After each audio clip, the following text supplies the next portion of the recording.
जी cap 7 आज के lecture का आगाज़ करते हैं। Lecture number 49। आज के लेक्चर में हमारे तीन कंसेप्ट हम डिस्कस करेंगे। एक जो प्रीवियस हमारी होम असाइनमेंट थी प्रीवियस लेक्चर की, उसको हमने डिस्कस करना है। फिर इसके बाद रेजोल्यूशन का कंसेप्ट है कि रेजोल्यूशंस कितनी तरह की होती हैं और उनकी फाइलिंग रिक्वायरमेंट्स डिस्कस करेंगे। फिर इसके बाद minutes of general meeting and records of resolution, यानी जनरल मीटिंग में जो भी डिसीजन हुए उनकी रेजोल्यूशन पास होगी और फिर उनका रिकॉर्ड कैसे रखा जाएगा। जनरल मीटिंग में जो रेजोल्यूशंस डिसीजंस हुए उनका रिकॉर्ड और इसके अलावा पूरी मीटिंग की समरी मिनट्स, उनका रिकॉर्ड किस तरीके से मेंटेन किया जाएगा, इसके बारे में स्टडी करेंगे। तो पहले होम असाइनमेंट आज के लेक्चर में अमेंडमेंट डिस्कस करेंगे। पहले डिस्कशन कर लेते हैं रेजोल्यूशंस के। रेजोल्यूशन किसे कहते हैं? रेजोल्यूशन का मतलब है डिसीजन। लीगल लैंग्वेज में डिसीजन को रेजोल्यूशन कहा जाता है। तो रेजोल्यूशंस पास किस मैटर्स पे होती हैं? देखिए, जो भी एजेंडा आइटम्स हैं जो मीटिंग के नोटिस में हमने इंक्लूड किए थे कि इस मीटिंग में ये फैसले होंगे, यानी कोई भी बिजनेस, ऑर्डिनरी बिजनेस हो या स्पेशल बिजनेस हो, उसके ऊपर जो डिसीजन होगा, ऑर्डिनरी बिजनेस या स्पेशल बिजनेस, उस पर जो डिसीजन होगा उसे हम कहते हैं रेजोल्यूशन। अब चूंकि आपको पता है जो बिजनेस है, बिजनेस मीन्स एजेंडा आइटम जो मीटिंग में डिस्कस होनी है, वो बिजनेस चूंकि दो तरह के होते हैं, इसीलिए जो रेजोल्यूशंस हैं वो भी दो तरह की होंगी। वो दो तरह के बिजनेस कौन से होते हैं? एक ऑर्डिनरी बिजनेस और एक स्पेशल बिजनेस। तो उसी तरीके से रेजोल्यूशन की भी दो टाइप्स हैं। कौन कौन सी? एक ऑर्डिनरी रेजोल्यूशन और एक स्पेशल रेजोल्यूशन। ठीक है, अब ऑर्डिनरी बिजनेस और स्पेशल बिजनेस, ये डेफिनेशन हम पढ़ चुके हैं इसके। ठीक है, ऑर्डिनरी, क्या हमने इससे पहले ऑर्डिनरी रेजोल्यूशन और स्पेशल रेजोल्यूशन के बारे में भी पढ़ा हुआ है? बिल्कुल पढ़ा हुआ है हमने। ऑर्डिनरी रेजोल्यूशन किसे कहते हैं? जो सिंपल मेजॉरिटी की बेस पे रेजोल्यूशन पास फैसला हो। और स्पेशल रेजोल्यूशन किसे कहते हैं? जो कि 3/4 मेजॉरिटी। एग्जैक्टली। तो यहां पे रेजोल्यूशन में हम पहले स्टडी करेंगे टाइप्स ऑफ रेजोल्यूशन क्या है, फिर इसके बाद फाइलिंग। आपको याद होगा मैंने आपको एक लेक्चर में फर्क बताया था सेंडिंग और फाइलिंग में। फाइलिंग का मतलब क्या है? रेगुलेटरी अथॉरिटीज को कोई डॉक्यूमेंट सबमिट करवाना, इसे कहते हैं फाइलिंग। और सेंडिंग का मतलब होता है मेंबर्स ऑफ द कंपनी को कोई इंफॉर्मेशन सेंड करना। तो क्या स्पेशल रेजोल्यूशन किसी को फाइल करना लाजिम है? अगर है तो किसको फाइलिंग करनी है और कब करनी है, ये स्टडी करेंगे। टाइप्स ऑफ रेजोल्यूशन पढ़ेंगे, फिर फाइलिंग रिक्वायरमेंट्स पढ़ेंगे, कौन सी रेजोल्यूशन किसको सबमिट करवानी है, और फिर स्टडी करेंगे कि क्या कोई ऐसा तरीका है लॉ में कि मीटिंग हुए बगैर रेजोल्यूशन पास हो जाए। मीटिंग हुए बगैर, जनरल मीटिंग के बगैर रेजोल्यूशन पास हो जाए। अगर कोई ऐसा तरीका है हम वो स्टडी करेंगे कि वो क्या है। तो रेजोल्यूशन में हमने तीन कंसेप्ट स्टडी करने हैं। कौन कौन से? Types of resolution, filing requirements, और फिर उसके बाद रेजोल्यूशन पास करना विदाउट कंडक्टिंग जनरल मीटिंग। तो स्टार्ट करते हैं पहले टाइप्स। दो टाइप्स रेजोल्यूशन की, कौन कौन सी? Ordinary resolution, special resolution.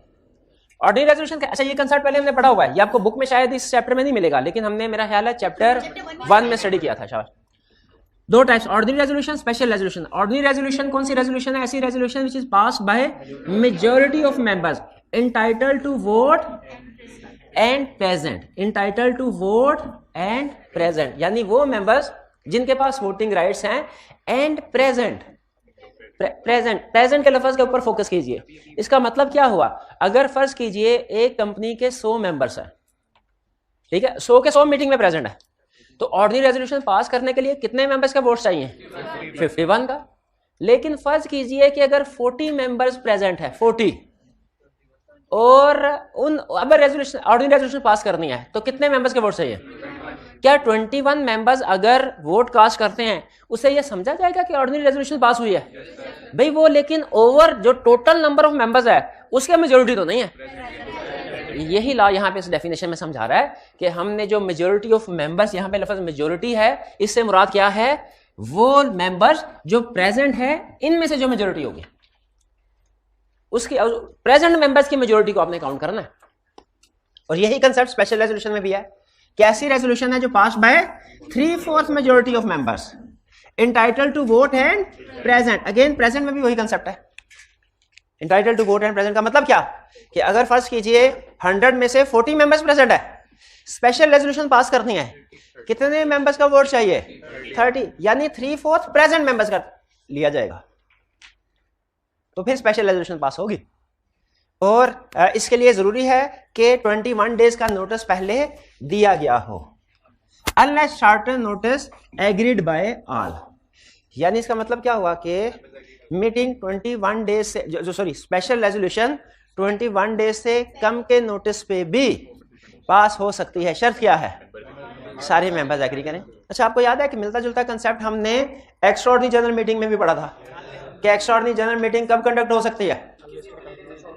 21 दिन का है, लेकिन शॉर्टर पीरियड पे भी कंडक्ट हो सकती है प्रोवाइडेड ऑल मेंबर्स एग्री करें, अनलिस्टेड कंपनी के केस में। सिमिलर कंसेप्ट यहां पे भी आ गया कि स्पेशल, अब देखिए एक्स्ट्राऑर्डिनरी जनरल मीटिंग में कौन सी रेजोल्यूशन पास होती होगी? स्पेशल। ऑर्डिनरी रेजोल्यूशन तो पास नहीं ना हो सकती, वो तो सिर्फ एजीएम में होती है। तो इसका मतलब है अगर extraordinary general meeting shorter notice पे पास कंडक्ट हो सकती है तो स्पेशल रेजोल्यूशन भी शॉर्टर नोटिस पे पास हो सकते हैं। तो स्पेशल रेजोल्यूशन के कंसेप्ट में शॉर्टर वाली बात करना ना भूलिएगा, 21 डेज वाली भी और शॉर्टर वाली भी। चलिए, ये टाइप्स ऑफ रेजोल्यूशन तो हमें समझ आ गया, ये पहले भी हमने डिस्कस किया हुआ था, मैंने रिवीजन के लिए आपके साथ दोबारा शेयर कर दिया। फाइलिंग, क्या रेजोल्यूशन जो कंपनी, कोई भी कंपनी अपनी जनरल मीटिंग में जो रेजोल्यूशन पास करती है, जो फैसले करती है, क्या उसकी कॉपी किसी को भिजवाना जरूरी है? क्वेश्चन ये है, क्या भिजवाना जरूरी है? इसका जवाब है डिपेंड करता है टाइप ऑफ रेजोल्यूशन के ऊपर। जो ऑर्डिनरी रेजोल्यूशन है ये किसी को फाइल करना जरूरी नहीं है। स्पेशल रेजोल्यूशन रजिस्ट्रार को फाइल करना लाजमी होता है। कब? स्पेशल रेजोल्यूशन पास होने के 15 दिन के अंदर अंदर। यानी कोई भी स्पेशल रेजोल्यूशन जब पास होगी विद इन 15 डेज, कितने दिन के अंदर? 15 दिन के अंदर वो रजिस्ट्रार को फाइल करनी है। और इसको ऑथोराइज कौन करता है? इसको ऑथोराइज करता है डायरेक्टर और सेक्रेटरी जी। फाइलिंग नहीं, स्पेशल रेजोल्यूशन को, जो स्पेशल रेजोल्यूशन हो, भाई स्पेशल रेजोल्यूशन रजिस्ट्रार को जमा करवानी है तो रजिस्ट्रार को कैसे पता चलेगा ये ऑफिशियली है, ये ऑथोराइज है? उसको कोई ना कोई ऑथेंटिकेट करेगा। और ऑथेंटिकेट कौन करेगा? डायरेक्टर्स या कंपनी सेक्रेटरी, दोनों में से कोई भी एक पर्सन ऑथोराइज कर सकता है, इसको ऑथेंटिकेट कर सकता है, ठीक है। और इसके बाद स्पेशल रेजोल्यूशन पास होने के बाद जितने भी मेमोरेंडम और आर्टिकल्स की कॉपी इशू होंगी उनके साथ ये जो कॉपी है स्पेशल रेजोल्यूशन की साथ में अटैच होगी। असल में पहले क्या होता था, अब तो चूंकि टेक्नोलॉजी जो है काफ़ी डेवलप हो गई ना, पहले मेमोरेंडम और आर्टिकल जो थे वो टाइप किए जाते थे, तो इनको चेंज करना ना एक बड़ा मुश्किल काम होता था। तो कंसेप्ट क्या होता था कि अगर आपने मेमोरेंडम और आर्टिकल्स ओरिजिनल रखे हुए हैं और उसके बाद किसी स्पेशल रेजोल्यूशन पास होने की वजह से उनमें कोई चेंज आया है तो क्या करते थे, वो आर्टिकल्स वैसे ही और फिर उसके साथ जो स्पेशल रेजोल्यूशन जो कि उसमें चेंज कर रही है उसकी कॉपी साथ अटैच कर देते थे, ताकि जो यूजर्स हैं जो पढ़ना चाहते हैं मेमोरेंडम और आर्टिकल्स को उन्हें पता चल जाए कि ये वाले ओरिजिनल है लेकिन ये बाद में ये चेंजेस आई हैं। अब चूंकि आपको पता है कि आप एक कमांड में प्रिंटर मौजूद है, एक कमांड भेजिए आपको रिवाइज मेमोरेंडम और आर्टिकल जो है वो प्रिंट हो जाता है। तो अब रूल ये है कि जब कभी आपने मेमोरेंडम और आर्टिकल में अल्टरेशन करवानी है ना तो आपने अल्टर्ड मेमोरेंडम और अल्टर्ड आर्टिकल साथ भेजना है, ठीक है, अल्टर्ड मेमोरेंडम और आर्टिकल साथ भेजना। तो अब बजाहिर अल्टर्ड मेमोरेंडम और आर्टिकल के साथ स्पेशल रेजोल्यूशन को अटैच करने की जरूरत नहीं रही, क्योंकि आपके पास बाय डिफॉल्ट जो किसी भी पॉइंट ऑफ टाइम पे आप कंपनी के पास जाके मेमोरेंडम और आर्टिकल्स लेंगे वो रिवाइज वाला ही होगा, ठीक है। लेकिन अब भी उन्होंने रिक्वायरमेंट साथ में अटैच की हुई है, हालांकि ये उस वक्त के लिए ज्यादा रेलिवेंट थी। जब अल्टरेशन होती थी तो सिर्फ स्पेशल रेजोल्यूशन साथ लगती थी, मेमोरेंडम और आर्टिकल्स वही पुराने वाला होता था, तो उसमें जो चेंजेस हैं उनको शो करवाने के लिए स्पेशल रेजोल्यूशन साथ अटैच होती थी। लेकिन बहरहाल अब चूंकि डेवलपमेंट होने की वजह से अब अल्टर्ड मेमोरेंडम सबमिट करवाना आसान है और अब कंपनी अल्टरेशन के वक्त अल्टर्ड मेमोरेंडम आर्टिकल सबमिट करवाती है, लेकिन फिर भी स्पेशल रेजोल्यूशन को अटैच करने वाली रिक्वायरमेंट अभी भी वही है। हालांकि बजाहिर अब एज ऑन टुडे इसकी जरूरत नहीं है, क्योंकि आपके पास कोई भी जब भी आप कंपनी के पास जाएंगे आर्टिकल्स या मेमोरेंडम की कॉपी लेने के लिए वो आपको रिवाइज जो as on today revise memorandum article वही कॉपी देगी। लेकिन बहरहाल लॉ ने चूंकि भी प्रोविजन रखी हुई है इसलिए हम उसको पढ़ते हैं कि जब स्पेशल रेजोल्यूशन पास होगी तो जो स्पेशल रेजोल्यूशन है इसकी कॉपी जब कभी कंपनी आर्टिकल इशू करेगी इसके साथ अटैच करेगी। फाइलिंग क्लियर हो गया? फाइलिंग किसको करनी है? रजिस्ट्रार को। कब करनी है? विद इन 15 डेज, ठीक है। और ऑथोराइज कौन करेगा? डायरेक्ट। अच्छा, स्टैट्यूटरी रिपोर्ट को किसने ऑथोराइज किया था? स्टैट्यूटरी रिपोर्ट को भी ऑथोराइज किया था ना, ऑडिटर ने ऑथोराइज किया। खुदा का खौफ करें, सीईओ ने, एट लीस्ट वन डायरेक्टर, और अगर लिस्टेड कंपनी है तो सीएफ। हाँ बिल्कुल, ये ऑथेंटिकेशन जब आप हर टॉपिक की लगा पढ़ते हैं ना तो आपको कोई प्रॉब्लम नहीं आएगी, आप बड़ी आसानी के साथ बता देंगे ऑथेंटिकेशन किसने किया। प्रॉब्लम तब आएगी जब आपको 2-3 डॉक्यूमेंट्स की ऑथेंटिकेशन इकट्ठी पूछेंगे आप, तो उसमें मिक्सिंग होगी। तो ऑथेंटिकेशन के जितने भी कंसेप्ट्स हैं वो आपने साथ साथ याद करते रहने हैं। अभी तक हमने किस किस की ऑथेंटिकेशन स्टडी की है? स्टैट्यूटरी रिपोर्ट की और रेजोल्यूशन की, ठीक है। आगे मजीद फाइनेंशियल स्टेटमेंट की ऑथेंटिकेशन की बात आएगी। Next, resolution through circulation. Resolution through circulation का कंसेप्ट क्या? अच्छा मुझे याद है ये कंसेप्ट हमने वाले पढ़ा हुआ है बोर्ड मीटिंग में, शाबाश। Resolution board of directors management वाले चैप्टर में हमने स्टडी किया था कि अगर डायरेक्टर्स की मीटिंग करंटली प्लान नहीं है तो उसके बावजूद भी रेजोल्यूशन पास हो सकती है। फर्ज कीजिए कि कुछ डायरेक्टर पाकिस्तान में है, कुछ डायरेक्टर पाकिस्तान से बाहर है, ठीक है। तो कोई एक रेजोल्यूशन अप्रूव करवानी है, क्या किया जाएगा? और बोर्ड मीटिंग नेक्स्ट मंथ में प्लान की गई है, नेक्स्ट मंथ तक वो डायरेक्टर्स पाकिस्तान में नहीं आ सकते, क्या किया जाए जी? Circulation through resolution, resolution through circulation गलत कंसेप्ट है, गलत। रेजोल्यूशन थ्रू सर्कुलेशन कंसेप्ट तब अप्लाई होता है जब मीटिंग कंडक्ट करना पॉसिबल ना हो। अगर मीटिंग कंडक्ट करना पॉसिबल है और उसमें कुछ लोग मीटिंग में पार्टिसिपेट नहीं कर सकते, उनके लिए वीडियो लिंक फैसिलिटी की ऑप्शन है, वो वीडियो कॉन्फ्रेंसिंग के जरिए से अटेंड कर सकते हैं, ठीक है। क्या लंदन में कोई बैठा हुआ बंदा, कराची में मीटिंग हो रही है, वीडियो कॉन्फ्रेंस के जरिए से अटेंड नहीं कर सकता उसको? बिल्कुल कर सकता है। तो रेजोल्यूशन थ्रू सर्कुलेशन का कंसेप्ट कब आएगा? जब कोई ऐसा में केस स्टडी में क्लियरली बता दे कि मीटिंग प्लान नहीं है, मीटिंग कंडक्ट नहीं हो सकती, तब आपने रेजोल्यूशन थ्रू सर्कुलेशन नहीं किया ना। अगर मीटिंग प्लान हो सकती है और कुछ डायरेक्टर्स कहते हैं कि हमारे लिए अटेंड करना पॉसिबल नहीं है, तो उसके लिए रेजोल्यूशन थ्रू सर्कुलेशन का कंसेप्ट नहीं है, बल्कि उसके लिए कौन सा कंसेप्ट है? वीडियो। शाबाश। अब आते हैं रेजोल्यूशन थ्रू सर्कुलेशन। जिस तरह डायरेक्टर्स की मीटिंग थी उसमें रेजोल्यूशन थ्रू सर्कुलेशन पास हो सकती थी, मतलब डायरेक्टर्स के कंटेक्स्ट में डायरेक्टर्स की अप्रूवल की जरूरत है, अगर किसी मैटर के ऊपर रेजोल्यूशन पास करवानी है डायरेक्टर से, थ्रू सर्कुलेशन हो सकती है। क्या उसी तरह मेंबर्स की अप्रूवल चाहिए किसी मैटर के ऊपर, और एक्स्ट्राऑर्डिनरी जनरल मीटिंग करवाए बगैर मेंबर्स की अप्रूवल लेनी है? क्या पॉसिबल है? यस पॉसिबल है। कहता है लेकिन ध्यान में रखिए ये रेजोल्यूशन सिर्फ स्पेशल बिजनेस के लिए पास होगी, ऑर्डिनरी बिजनेस के लिए रेजोल्यूशन थ्रू सर्कुलेशन की ऑप्शन नहीं है। ऑर्डिनरी बिजनेस किस केस में है? सिर्फ स्पेशल बिजनेस। और दूसरा, ये एक प्राइवेट कंपनी या अनलिस्टेड पब्लिक कंपनी के लिए है जिसके मेंबर्स 50 तक हों, 50 से ज्यादा ना हो। प्राइवेट कंपनी के वैसे ही मेंबर्स 50 तक होते हैं, अनलिस्टेड कंपनीज में भी उन कंपनीज के लिए जिनके मेंबर्स की तादाद 50 तक है। तो बताइए, अगर हमने डिविडेंड अप्रूव करना है और इसके लिए अनकरीब कोई मीटिंग प्लान नहीं है, फर्ज कीजिए जनरल शेयर होल्डर्स की अप्रूवल भी लेनी है, तो क्या रेजोल्यूशन थ्रू सर्कुलेशन पास कर सकते हैं? नहीं कर सकते। क्यों नहीं कर सकते? ये ऑर्डिनरी बिजनेस है। रेजोल्यूशन थ्रू सर्कुलेशन सिर्फ स्पेशल बिजनेस के लिए हो सकते हैं। अगर मेमोरेंडम या आर्टिकल्स में अल्टरेशन करवानी है लिस्टेड कंपनी ने, तो क्या करे? इसको मीटिंग ही कंडक्ट करवाना पड़ेगी। रेजोल्यूशन थ्रू सर्कुलेशन की ऑप्शन सिर्फ अनलिस्टेड पब्लिक कंपनी और प्राइवेट कंपनी के लिए, और उनके लिए भी सिर्फ स्पेशल बिजनेस के केस में। क्लियर हो गया ये कि कब कंडक्ट करवा सकते हैं, ये आप कब पास करवा सकते हैं रेजोल्यूशन थ्रू सर्कुलेशन। अब इसके रूल्स क्या होंगे? रूल सुन लें। रूल्स तकरीबन वही है जो हमने बोर्ड रेजोल्यूशन के केस में स्टडी किए थे। बोर्ड रेजोल्यूशन भी तो सर्कुलेशन के थ्रू पास हो सकती है। रूल्स क्या है? सबसे वैलिड, यानी रेजोल्यूशन थ्रू सर्कुलेशन जब पास हो जाएगी तो ये उतनी ही वैलिड होगी जितना कि अगर जनरल मीटिंग में पास हुई होती तब। यानी वैलिडिटी के ऊपर कोई फर्क नहीं पड़ेगा, चाहे एजीएम में पास हुई है चाहे थ्रू सर्कुलेशन पास। अच्छा, इसका मतलब है, इसे एक अहम कंसेप्ट मेरे जहन में ये आया, मैं बल्कि थोड़ी देर पहले सोच रहा था इसी बात के ऊपर कि जो कंसेप्ट है हमारा कि minutes of general meeting and record of resolution. Concept क्या है? Minutes of general meeting record. तो मैं सोच रहा था ये रिकॉर्ड्स ऑफ रेजोल्यूशन अलग से क्यों लिखा हुआ है?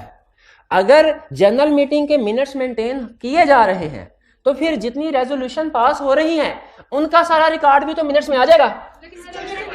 हाँ शाबाश, अब मुझे समझ आई कि वाकई ही ये आ जाएगा। लेकिन रेजोल्यूशन थ्रू सर्कुलेशन के केस में minutes of the general meeting में उसे रेजोल्यूशन करने, इसका रिकॉर्ड अलग से होगा। हाँ, बाद में इसकी एंट्री कर देते हैं हम बाद में, हाँ, लेकिन वो बाद में जब अगली मीटिंग होगी तब, जब तक अगली मीटिंग नहीं होती तब तक तो रेजोल्यूशन का रिकॉर्ड रखना ही रखना है ना। तो इसीलिए ध्यान में रखिएगा, रेजोल्यूशंस मीटिंग में भी पास हो सकती हैं, अदर देन मीटिंग भी पास हो सकती है। रेजोल्यूशंस मीटिंग में भी पास हो सकती है, अदर देन मीटिंग भी। अदर देन मीटिंग जब पास होंगी उस कंसेप्ट को क्या कहते हैं? Resolution through circulation. पहला सूल क्या कि ये कंसेप्ट वैलिड होगा, ये रेजोल्यूशन उतनी ही वैलिड होगी जितनी, अच्छा ये मिलती जुलती बात मैंने कहीं और भी पढ़ी थी कि ये उतनी ही वैलिड होगी जितनी के इस एडजॉर्न मीटिंग में। शाबाश, एडजॉर्न मीटिंग में क्या स्टडी किया था कि जो एडजॉर्न मीटिंग में रेजोल्यूशन पास होंगी वो उतनी ही वैलिड है जितनी के ओरिजिनल मीटिंग में पास होंगी। पास नहीं, लेकिन एडजॉर्न मीटिंग में जो रेजोल्यूशन पास होती हैं उनके डेट जो है इफेक्टिव होने की वो कौन सी होती है? एडजॉर्न मीटिंग की date, and not earlier. Not earlier का मतलब क्या? ओरिजिनल मीटिंग नहीं, एडजॉर्न। लेकिन एक कंसेप्ट ये भी था जो ओरिजिनल मीटिंग से एप्लीकेबल होता है, पोलिंग का। अगर आपने पोलिंग के जरिए से जो डिसीजंस किए हैं ओरिजिनल मीटिंग की डेट पे, तो ये कंसेप्ट बहाने से हमने रिवाइज कर लिया। वापस आ जाते हैं रेजोल्यूशन थ्रू सर्कुलेशन पे। हम ये स्टडी कर रहे हैं कि जो रेजोल्यूशंस है वो मीटिंग में भी पास हो सकती है, अदर देन मीटिंग भी। अदर देन मीटिंग का क्या नाम रखा है हमने? Resolution through circulation. Resolution through circulation कौन सी टाइप ऑफ कंपनी पास कर सकती है? प्राइवेट कंपनी और अनलिस्टेड पब्लिक कंपनी जिसके मेंबर्स की तादाद 50 तक हो। किस केस में पास कर सकती है? Special business. ऑर्डिनरी बिजनेस के केस में नहीं, ऑर्डिनरी बिजनेस के केस में नहीं। Resolution through circulation ordinary business के केस में नहीं पास होगी, स्पेशल बिजनेस के केस में। रूल्स क्या है? पहला रूल, वैलिड होगी, उतना ही वैलिड जितना के मीटिंग में पास हुई होती तो होती। दूसरा, circulated to all members along with necessary papers.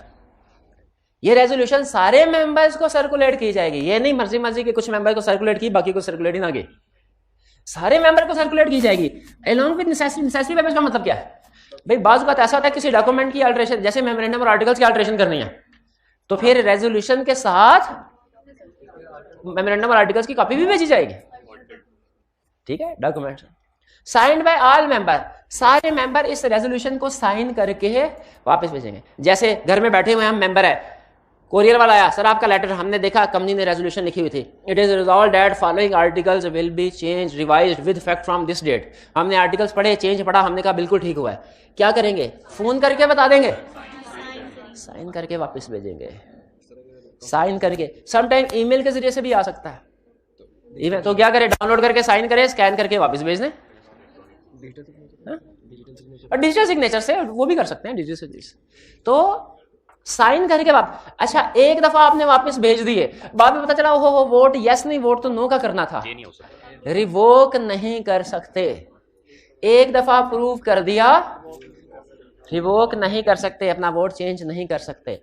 और इस रेजोल्यूशन को, अब ये देखिए, ये जो रेजोल्यूशन थ्रू सर्कुलेशन पास हुई है इसका मिनट्स में भी तो इंदराज होना चाहिए, मिनट्स में भी एंट्री होनी चाहिए। किस मीटिंग के मिनट्स में होगी? जो पहले हो चुकी है, वो तो मिनट्स बन चुकी है जो पिछली मीटिंग हुई थी। अब तो अगली ही मीटिंग में, सब्सिक्वेंट मीटिंग के मिनट्स में इसको इंक्लूड किया जाएगा। और जब तक मीटिंग नहीं होती अगली, जब तक नेक्स्ट मीटिंग सब्सिक्वेंट मीटिंग के मिनट्स नहीं बनते, तब तक इनका रिकॉर्ड अलहदा से मेंटेन किया जाएगा, तब तक इनका रिकॉर्ड अलहदा से मेंटेन किया जाएगा। तो देखिए ये कंसेप्ट समझ आए, रेजोल्यूशन थ्रू सर्कुलेशन। तो मुझे बताइए, हमने रेजोल्यूशन से रिलेटेड आज 3 कंसेप्ट अभी तक कौन कौन से पढ़े? पहला टाइप्स, और इसमें मैंने आपको प्रेजेंट के ऊपर फोकस करवाया। प्रेजेंट, ये वाला कंसेप्ट ना भूलिएगा, टोटल का 3/4 नहीं, प्रेजेंट का 3। इसका फाइलिंग का कंसेप्ट डिस्कस किया हमने, रेजोल्यूशन थ्रू सर्कुलेशन डिस्कस किया, क्लियर? अब अपने नेक्स्ट लर्निंग ऑब्जेक्टिव की तरफ चलते हैं, records of resolution and minutes of general meeting. अच्छा, वैसे ये बेसिकली कंसेप्ट रिलेट करता है मिनट्स ऑफ जनरल मीटिंग से, मिनट्स ऑफ जनरल मीटिंग है असल कंसेप्ट। लेकिन चूंकि सम टाइम कुछ रेजोल्यूशन थ्रू सर्कुलेशन भी पास हुई होती हैं, उनका भी रिकॉर्ड रखना है। हालांकि बाद में वो मिनट्स का हिस्सा बन जाती हैं, लेकिन जब तक हिस्सा नहीं बन तब तक रिकॉर्ड तो रखना है ना। तो इसीलिए इसको भी, रिकॉर्ड्स ऑफ रेजोल्यूशन को भी मिनट्स के साथ ही हमने अटैच कर दिया। लेकिन एग्जाम में नॉर्मली जब वो क्वेश्चन पूछता है तो minutes of the general meeting के साथ पूछता है। जनरल मीटिंग के मिनट्स काम के होते हैं कि बेकार होते हैं? हाँ उसमें फैसले हुए हैं, जिन फैसलों की बेस पे कंपनी ने आगे चलना है। संभाल के रखना चाहिए कि नहीं कयामत तक?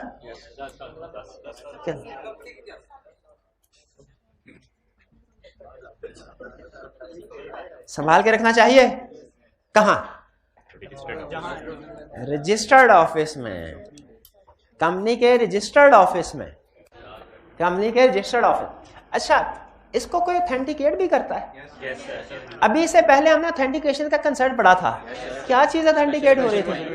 स्पेशल है, हाँ स्पेशल रेजोल्यूशन को किसने ऑथेंटिकेट किया था? डायरेक्टर्स और कंपनी सेक्रेटरी के एंड कंपनी सेक्रेटरी। एग्जाम में ये और एंड ये वाला कंसेप्ट टेस्ट करता होता है, ठीक है? और एंड वाला कंसेप्ट टेस्ट करता होता है। तो और दोनों में से कोई भी एक। और ऑथेंटिकेशन की क्या कौन सी बड़ी थी हम? Statutory report. स्टैट्यूटरी रिपोर्ट की ऑथेंटिकेशन कौन करता है? CEO at least one director, listed company है तो सीएफओ। अब ऑथेंटिकेशन किसकी आ रही है? मिनट्स ऑफ द मीटिंग की। मिनट्स ऑफ द मीटिंग, यानी इसका मतलब रेजोल्यूशन की ऑथेंटिकेशन कोई और करेगा, मिनट्स ऑफ द मीटिंग की ऑथेंटिकेशन कोई और करेगा। स्पेशल रेजोल्यूशन ऑथेंटिकेशन डायरेक्टर्स और कंपनी सेक्रेटरी, और minutes of the meeting chairman of the meeting. कौन सी मीटिंग का चेयरमैन? कौन सी में? एक मिनट है, 2021 में एक एजीएम हुई, उसके मिनट्स बने, उसके मिनट्स को ऑथेंटिकेट कौन करेगा? 2021 की एजीएम का चेयरमैन कि 2022 की एजीएम का चेयरमैन? दोनों में से कोई भी कर सकता है भाई। हो सकता है जितनी देर में मिनट्स बने उतनी देर में पुराना चेयरमैन जो है वो रिटायर हो जाए, मर जाए, कुछ भी हो जाए। तो फिर उसके मिनट्स को कौन? लॉ ने कहा कि नेक्स्ट मीटिंग का चेयरमैन भी ऑथेंटिकेट कर सकता है। और नॉर्मली होता पता क्या है? ये ऑथेंटिकेशन अलग से नहीं होती, ये नेक्स्ट एजीएम पे होती है। जो प्रीवियस एजीएम के मिनट्स प्रैक्टिकली कब ऑथेंटिकेट होते हैं? नेक्स्ट एजीएम में। और उसमें चेयरमैन पहला एजेंडा आइटम यही होता है। किसी भी एजीएम का पहला एजेंडा आइटम क्या होता है? प्रीवियस एजीएम के मिनट्स को ऑथेंटिकेट करना। अब अगर इस मीटिंग का चेयरमैन वही है जो पिछली मीटिंग का था तो वही पर्सन ऑथेंटिकेट कर रहा होगा। लेकिन अगर चेयरमैन चेंज हो गया तो फिर नया चेयरमैन ऑथेंटिकेट करेगा, हालांकि वो पिछली मीटिंग का चेयरमैन नहीं था। लेकिन आपको पता है रिस्पॉन्सिबिलिटी पोजीशंस की होती है, इंडिविजुअल्स की नहीं होती।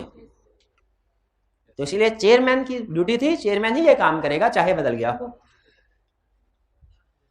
नेक्स्ट ऑथेंटिकेशन तो क्लियर होगी। नेक्स्ट प्रिजर्वेशन, प्रिजर्व करना है, संभाल के रखना है मिनट्स ऑफ द मीटिंग को। हाँ, ये हमने बोर्ड मीटिंग में भी प्रिजर्व किया था।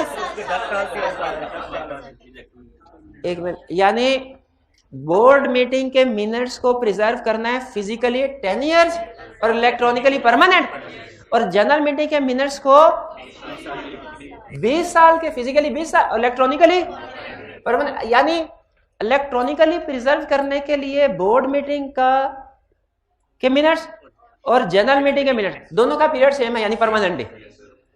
लेकिन फिजिकली कितना अरसा मेंटेन करना है? बोर्ड मीटिंग के मिनट्स 10 साल, जनरल मीटिंग के मिनट्स 20 साल।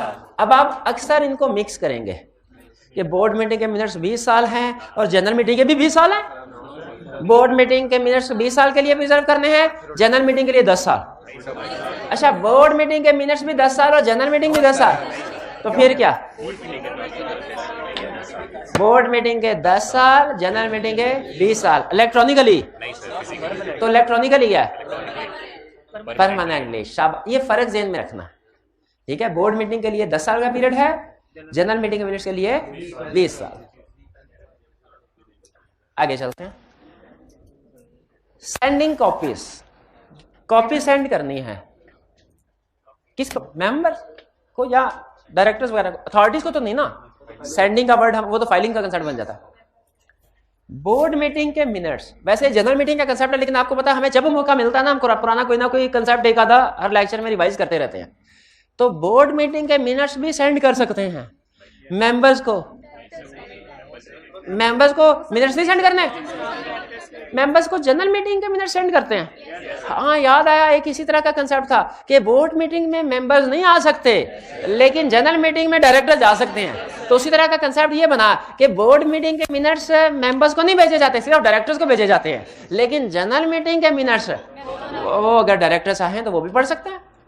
तो इसीलिए सबसे पहले बोर्ड मीटिंग का है कि मिनट्स की कॉपी भेजी जाएगी। किसको भेजी जाएगी? एवरी डायरेक्टर को। अच्छा मजे की बात सुने, चाहे वो डायरेक्टर मीटिंग में मौजूद था चाहे नहीं था, हर एक को भेजी जाएगी। चाहे वो रिक्वेस्ट करें चाहे ना करें कि हमें मिनट्स भेजो, उनको 14 दिन के अंदर अंदर बोर्ड मीटिंग के मिनट्स की कॉपी भेजी जाएगी। और अच्छा नोट कीजिए, बल्कि मैं आपने खुद बताना है एक बेसिक डिफरेंस बोर्ड मीटिंग के मिनट्स का और जनरल मीटिंग है। सुने, जनरल मीटिंग में कह रहे हैं मेंबर कॉपी हासिल करना चाहे कर सकता है। कब? जनरल मीटिंग कंडक्ट होने के 7 दिन के बाद वो अप्लाई कर सकता है। 7 दिन के बाद अप्लाई करेगा, यानी ये नहीं है कि आज जनरल मीटिंग हुई है तो परसों आ जाए मिनट्स की कॉपी लेने के लिए कि मैं अप्लाई करूंगा, भाग जाओ। 7 दिन तो दो, किस लिए? टाइप करने के लिए। 7 दिन के बाद अप्लाई करेगा, और जब मेंबर अप्लाई करेगा उसके 7 दिन के अंदर अंदर, ये दूसरे 7 दिन है ना, इसके साथ विद इन है, और पहले वाले 7 दिन के बाद आफ्टर, यानी जनरल मीटिंग कंडक्ट होने के 7 दिन के बाद मेंबर अप्लाई कर सकता है, और मेंबर अप्लाई करेगा तो उसके 7 दिन के अंदर अंदर उसे जनरल मीटिंग के मिनट्स दिए जाएंगे। शर्त यह है कि उसने जो फीस जमा करवाई हो, फीस जमा करवाई, पेमेंट ऑफ फीस, जो भी प्रेस्क्राइब्ड फीस है। क्लियर? अब जरा आप जनरल मीटिंग की कॉपी का कंसेप्ट और बोर्ड मीटिंग की कॉपी का कंसेप्ट इसको कंपेयर करें और मुझे बताइए कि इसमें कोई फर्क नजर आ रहा है आपको? हाँ शाबाश। बोर्ड मीटिंग के मिनट्स लेने के लिए किसी भी डायरेक्टर को रिक्वेस्ट करने की जरूरत नहीं, ना ही पेमेंट करने की जरूरत है। रिक्वेस्ट किए बगैर, पेमेंट किए बगैर बोर्ड मीटिंग के मिनट्स हर डायरेक्टर को भेज दिए जाते हैं। लेकिन जनरल मीटिंग के मिनट्स हासिल करने के लिए मेंबर्स को रिक्वेस्ट भी करना पड़ेगी, अप्लाई भी करना पड़ेगा, फीस भी पे करना पड़ेगी। ठीक है? अच्छा, एक कंसेप्ट है इंस्पेक्शन का, एक है कॉपी का, दोनों में फर्क है। आप लाइब्रेरी जाएं और कहें कि मैंने किताब सिर्फ पढ़नी है, ये है इंस्पेक्शन। और अगर आप कहें मैंने इसमें से कुछ पेजेस की फोटोकॉपी भी करवानी है, यह है कॉपी। इंस्पेक्शन हो सकता है वो आपको बगैर कोई एक्स्ट्रा चार्जेस लिए आपको इंस्पेक्शन करने दें, लेकिन अगर आप कहेंगे हमने फोटोकॉपी करवानी है देखो, तो इसका मतलब ये हुआ कि मिनट्स की कॉपी हासिल करने के लिए तो फीस होगी, इंस्पेक्शन के लिए फीस। अगर कोई मेंबर सिर्फ पढ़ना चाहता है तो वो without any charge, without any fees पढ़ सकता। क्या? मिनट्स, बोर्ड मीटिंग के मिनट्स, जनरल मीटिंग के, हाँ बोर्ड मीटिंग के तो पढ़ नहीं सकता, सॉरी जनरल मीटिंग के मिनट्स पढ़ सकता है बगैर फीस दिए, लेकिन उस पर रीजनेबल रिस्ट्रिक्शंस अप्लाई होंगे। रीजनेबल रिस्ट्रिक्शंस क्या?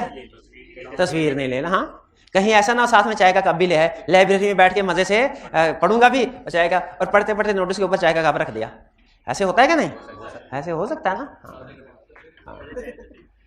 2 आवर्स डेली, कम से कम हर रोज 2 घंटे के लिए ये इजाजत दी जाएगी इंस्पेक्शन की मेंबर्स को जी, कम से कम 2 घंटे। 2 आवर्स ज्यादा करना चाहे कर भी सकता है, कम से कम 2 घंटे की इजाजत दोगे। क्लियर हुआ ये कंसेप्ट? ये कौन सा कंसेप्ट था?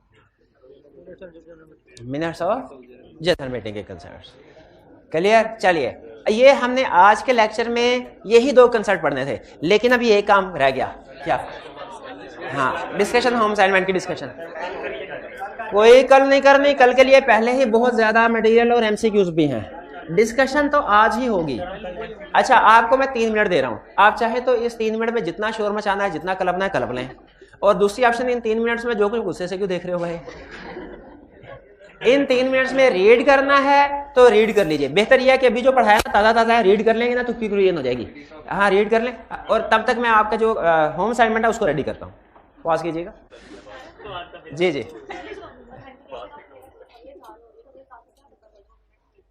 हाँ, ये स्टूडेंट का क्वेश्चन। अच्छा, 2 क्वेश्चन। एक तो क्वेश्चन ये है कि ये जो रेजोल्यूशन पास होती है ना, इसमें अगर कंपनी का प्रेफरेंस शेयर्स भी हैं तो याद रखें प्रेफरेंस शेयर्स पे आपको पता है नॉर्मली वोटिंग राइट्स नहीं होते, तो प्रेफरेंस शेयर्स को इस गिनती में हमने नहीं गिनना, ये ज़हन में रखिएगा। हाँ, सीफेप लेवल पे जाके आप एक कंसेप्ट सीखेंगे कि बाज़ औक़ात प्रेफरेंस शेयर होल्डर्स को भी हो सकता है किसी केस में वोटिंग राइट्स दे दिए जाएं, तो उस केस में हम इनको इंक्लूड करते हैं, वरना नॉर्मली प्रेफरेंस शेयर होल्डर्स हो या डिबेंचर्स हो उनको वोटिंग राइट्स नहीं होते, उनको हमने काउंट नहीं करना। मेजोरिटी में या 3/4 मेजोरिटी, सिंपल मेजोरिटी कैलकुलेट करते हुए या 3/4 मेजोरिटी, ये बात समझ आ गई। अच्छा, दूसरा क्वेश्चन उन्होंने ये कहा कि सर अगर मीटिंग के मिनट्स को, जनरल मीटिंग के मिनट्स को नेक्स्ट मीटिंग का चेयरमैन ऑथेंटिकेट कर रहा है, उसे कैसे पता चलेगा कि पिछले साल मीटिंग मिनट्स में यही चीजें एग्री हुई थी? ठीक है, एक तो रिकॉर्ड होता है बिल्कुल, और दूसरा वो इस मीटिंग का चेयरमैन इस साल बना है, लेकिन मेंबर हो सकता है पहले भी, शाबाश। ठीक है, तो उस मीटिंग में हो सकता है मौजूद, चेयरमैन नहीं था पिछली मीटिंग में लेकिन मौजूद था, उसे पता होगा क्या क्या एग्री हुआ था। इंसान है, भूल जाओ, इसी वजह से तो लिखा होगा। आप इनसे थोड़ा सा साइड पे होकर बैठा करें, आप में भी जरासीम ट्रांसफर हो रहा है, साइड पे होकर बैठा करें। इंसान भूल सकता है, इसलिए तो वो लिखत पढ़त में रखते हैं उसको कि कोई भूल ना जाए। तो जी जी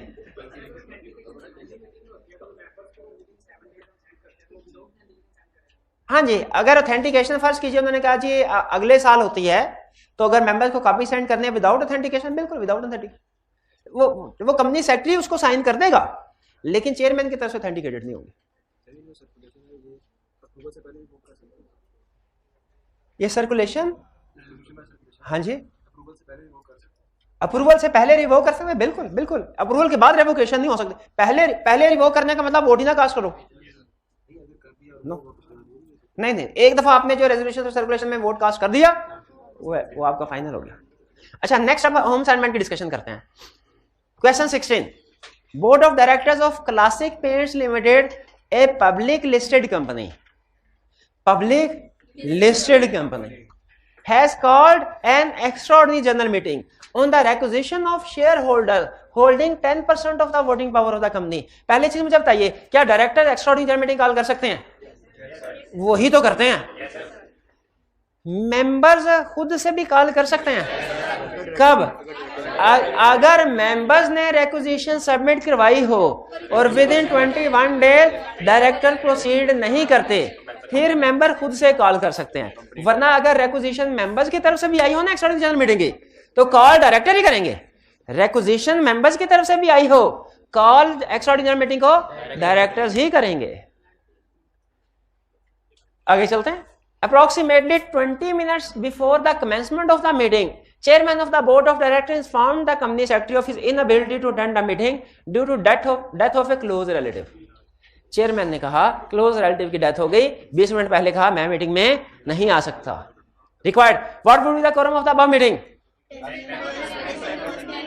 लिस्टेड हमने थे 10 members present plus 25% voting power, ये हमारा होगा कोरम। यही होगा, हाँ बिल्कुल। उसको देखिए, कंप्लीट आंसर आपने लिखना है, कंप्लीट आंसर ही है कि थ्रू वीडियो लिंक, और 25% में including proxy. B mention the latest time by which quorum of the meeting should be present. 30 नहीं, 15 मिनट था। 15 मिनट किस केस में था? चेयरमैन का वेट करने का। शाबाश, बिल्कुल ठीक है, चेयरमैन को। तो कोरम का इंतजार 20 मिनट तक करना है। 30 मिनट, ठीक है। Approximately before the chairman. अच्छा ठीक है, लेटेस्ट टाइम हो गया। ये कितना टाइम है? 30 minutes. What would be the impact if quorum is not present within prescribed time? गलत गलत गलत। ये मेरा भाई बताएगा, चल मेरा भाई, शाबाश। क्या है इम्पैक्ट? क्या होगा अगर कोरम प्रेस्क्राइब टाइम में नहीं प्रेजेंट होता? तो अगर मेंबर्स ने मीटिंग बुलाई है तो डिसॉल्व हो जाएगी, डिसॉल्व हो जाएगी। और डायरेक्टर ने बुलाई है तो एडजॉर्न हो जाएगी। गलत, फेल।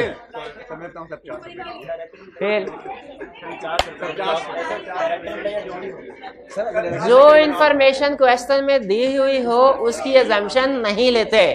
क्या क्वेश्चन में उसने क्लियरली बताया नहीं हुआ कि मीटिंग किसने कहा? हाँ, डायरेक्टर ने बुलाई है, शाबाश। और रिक्वेजिशन बाय शेयर होल्डर है, ये शेयर होल्डर वाला कंसेप्ट अप्लाई होगा कि as meeting has been requisition by shareholder therefore it will stand dissolved.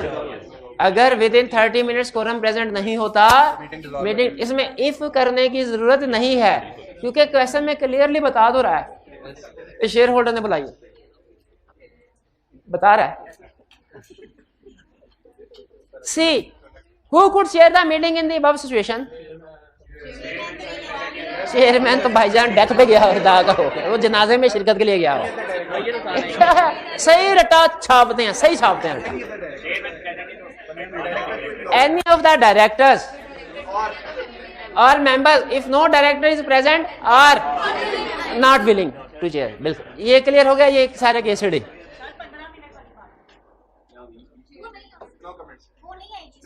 15 minute वाली नहीं आएगी। हाँ क्योंकि उसने बता दिया मैं नहीं आऊंगा। 20 मिनट पहले कहा है, बाद में नहीं कहा।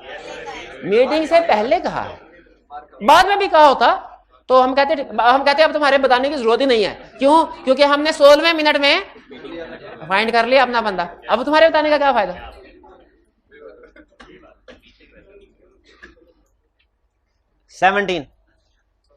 General meeting of VX limited, A listed company, listed को अंडरलाइन करना है, was convened on 30th May 2012.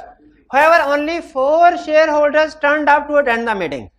सिर्फ 4 लिस्टेड कंपनी थी, सिर्फ 4 लोग आए। Explain how VX Limited should deal with the above situation in the light of Companies Act. कैसे? हाँ पहले हम लिखेंगे कोरम तो इसका 10 मेंबर्स 25% वोटिंग पावर होता है। 10 अगर डायरेक्टर्स ने बुलाई है तो एडजॉर्न हो जाएगी। अगर डायरेक्टर्स ने मीटिंग बुलाई है तो एडजॉर्न हो जाएगी, सेम डे सेम प्लेस। और एडजॉर्न मीटिंग पे कोरम प्रेजेंट नहीं है तो 2 मेंबर भी प्रेजेंट हुए, और अगर मेंबर ने बुलाई है तो डिसॉल्व, और अगर मेंबर ने बुलाई है तो मीटिंग डिसॉल्व। शाबाश। आखिरी क्वेश्चन आएगा ना तब। 18 N extraordinary general meeting of mastermind technologies limited, A listed company. Extraordinary general meeting को भी अंडरलाइन करें। Listed, type of company, type of resolution, ये अहम होती है। was scheduled to be held on October 31st 2009. The director adjourned the meeting for the next week as the quorum was not present. इसका मतलब ये हुआ directors ने call की होगी, quorum was not present. Within 15 minutes of the scheduled time, 15 minute ही था। हाँ ठीक है, हाँ 15 मिनट तो चेयरमैन का। ठीक ठीक ठीक। Based on the provisions of Company Act 2017, you are required to comment on the following. A. The decision of the director to adjourn the meeting, assuming the meeting was called upon the requisition of the members. तो इसमें adjourn नहीं करना चाहिए था, dissolve करना चाहिए था। लेकिन दूसरी गलती, 30 मिनट इंतजार करने के बाद, 15 मिनट के बाद नहीं, 30 मिनट के बाद। और अगर meeting was called by directors तो फिर एडजॉर्नमेंट का डिसीजन ठीक है, लेकिन इसमें भी इंतजार 30 मिनट तक करना चाहिए था। कोरम का इंतजार कर रहे हैं, चेयरमैन का थोड़ी कर रहे हैं। चेयरमैन का 15 मिनट इंतजार करना है, कोरम का इंतजार 30 मिनट तक करना है। B. The impact of the adjournment on the validity and rights of proxies. अगर मीटिंग एडजॉर्न हो जाए, अच्छा जो प्रॉक्सी फाइल होते हैं वो तो प्रॉक्सी फॉर्म वो तो मीटिंग के लिए होते हैं ना, वो एडजॉर्न मीटिंग के लिए भी वैलिड है। दोबारा प्रॉक्सी फॉर्म सबमिट करने की जरूरत नहीं है। दोबारा प्रॉक्सी फॉर्म, वो जो पुराना प्रॉक्सी फॉर्म होता है वही वैलिड होता है, दोबारा प्रॉक्सी फॉर्म सबमिट करने की जरूरत। अच्छा ये कंसेप्ट हमने वैसे चैप्टर में नहीं पढ़ा था, तो इसका मतलब है अगर क्वेश्चंस की प्रैक्टिस करें तो उसमें भी कुछ नया सीखने को मिल जाता है बाजुकात। तो ये हमें नया कंसेप्ट सीखने को मिला क्या, कि प्रॉक्सी एडजॉर्न मीटिंग के लिए भी वैलिड है, दोबारा जमा कराने की जरूरत नहीं। सी. वैलिडिटी ऑफ द रेजोल्यूशन, अच्छा राइट्स भी सेम होंगे। Validity of the resolution pass at the adjourn meeting same होगा on the date of passing resolution, ठीक है, as effective as if originally passed in original meeting. 18 भी हो गया। 19 the annual general meeting of Nok Jhonk limited was held on 20 August 2015। Annual general meeting है Nok Jhonk limited, इसका private नहीं public है, may be listed may be unlisted, वो भी पता नहीं है। Two of the shareholder Mateen and Raghi were not satisfied with the conduct of the meeting. 1 week after the meeting, they submitted a complaint to the chairman of the board of directors, requiring him to invalidate the proceedings of the 21st AGM. उन्होंने chairman से कहा meeting सही नहीं हुई, इसको invalid करार दो। लेकिन ऐसे थोड़ी चेयरमैन दे देगा, वो कुछ कंडीशन पूरी करनी होती है, फिर चेयरमैन मीटिंग हाँ नहीं, शेयर होल्डर जनरल मीटिंग की बात कर रहा है, जनरल मीटिंग को इनवैलिड करार देने की बात कर रहा है, एजीएम को, बोर्ड मीटिंग को नहीं। हाँ चूंकि उसका चेयरमैन डायरेक्टर होता है, तो इसीलिए बोर्ड ऑफ डायरेक्टर का चेयरमैन होता है जो जनरल मीटिंग का, तो इसीलिए वो उसके पास गए कि भाईजान इसको इनवैलिड करार देते हैं। उसने कहा नहीं ऐसे नहीं। Explain the circumstances in which Matin and Ragi would succeed in their contention. 10% voting power within 30 days court के पास है तो प्रूव कर दें, तो फिर चेयरमैन इसको इनवैलिड करार दे देगा। हाँ कोर्ट देगा, शिकार हाथ आते आते रह गया, कोर्ट देगा। इसमें एक तो कंडीशन लिखनी है आपने, और दूसरा आपने अथॉरिटी के बारे में बताना है कि जनरल मीटिंग या उसकी प्रोसीडिंग्स को इनवैलिड करार देने की अथॉरिटी कोर्ट के पास है, चेयरमैन के पास नहीं है। चेयरमैन तो सिर्फ ऑथेंटिकेट कर सकता है, किस चीज को ऑथेंटिकेट कर सकता है? मिनट्स ऑफ द मीटिंग, और इसके अलावा और नहीं बोलेगा स्टैट्यूटरी रिपोर्ट। स्टैट्यूटरी रिपोर्ट को चेयरमैन नहीं करता, तो कौन करता है? सीईओ, डायरेक्टर और सीएफओ, अगर लिस्टेड कंपनी है तो सीएफओ भी। शाबाश। चलिए क्वेश्चन 19 क्लियर है, कोई प्रॉब्लम तो नहीं इसमें? नेक्स्ट क्वेश्चन की तरफ चलते हैं।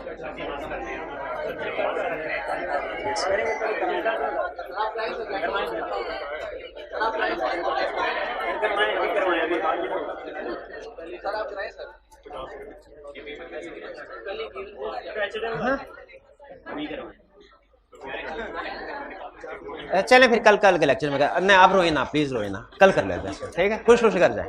आज का लेक्चर यहाँ पे खत्म करते हैं हम। अल्लाह हाफिज।